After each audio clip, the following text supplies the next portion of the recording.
Hello সবাইকে। সেদিন link রোডে গিয়ে একটা ছোট্ট মন্দির দেখতে পাই, যে মন্দিরটা এখনো ভালো করে নির্মাণ করা হয়নি এবং এটা কি মন্দির সেটাও জানি না।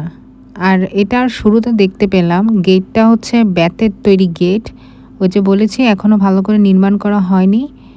তারপর আমি এই মন্দিরের ভেতর কি মন্দির এবং কি প্রতিমা আছে সেটা দেখার জন্য ঢুকে পড়ি এই বেতের গেটের ভেতরে।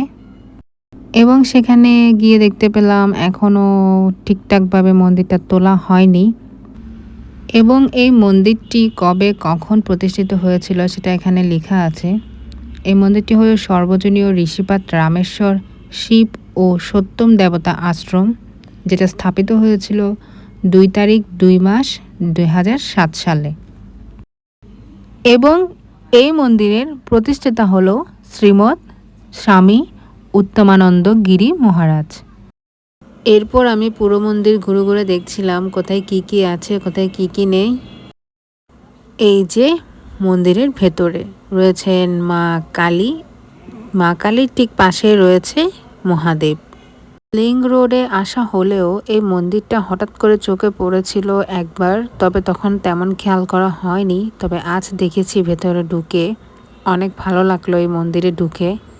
অবাক করার মতো বিষয় হলো এই মন্দিরে এসে আমি 2টা কালী প্রতিমা দেখতে পাই। মূল মন্দিরের উপরে ছিল একটা কালী প্রতিমা, পাশে ছিলেন মহাদেব এবং নিচে আরেকটি মন্দির আছে যেখানে এসে দেখতে পাই আরেকটা কালী প্রতিমা, যেটা দেখে আমি অনেকটা অবাক হয়ে গিয়েছিলাম।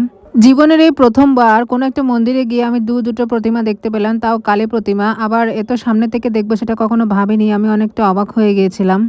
সবশেষে আমি একটা কথাই বলবো, যদি কোনো সনাতনের লিং রোডে ঘুরতে আসেন তাহলে অবশ্যই এই মন্দিরে চলে আসবেন এবং মন্দিরে এসে মাকে প্রণাম জানিয়ে যাবেন, কেননা একটা মন্দিরে এসে দুটো কালী প্রতিমা দেখা আসলেই ভাগ্য লাগে। আর এটা হলো মূল মন্দিরের প্রতিমা, মানে এটা উপরের প্রতিমাটা যেটার পাশে রয়েছেন মহাদেব। আর এটা হলো মূল মন্দিরের নিচে আরেকটি কালী প্রতিমা। সেই মুহূর্তে মনে হচ্ছিল যেন মা কালী আমার আশেপাশেই আছেন। তো আমার ভিডিও এতটুকুই। সবার কেমন লেগেছিল অবশ্যই কমেন্ট করে জানাবেন। আর সবাইকে এই ভিডিও দেখার জন্য অসংখ্য ধন্যবাদ।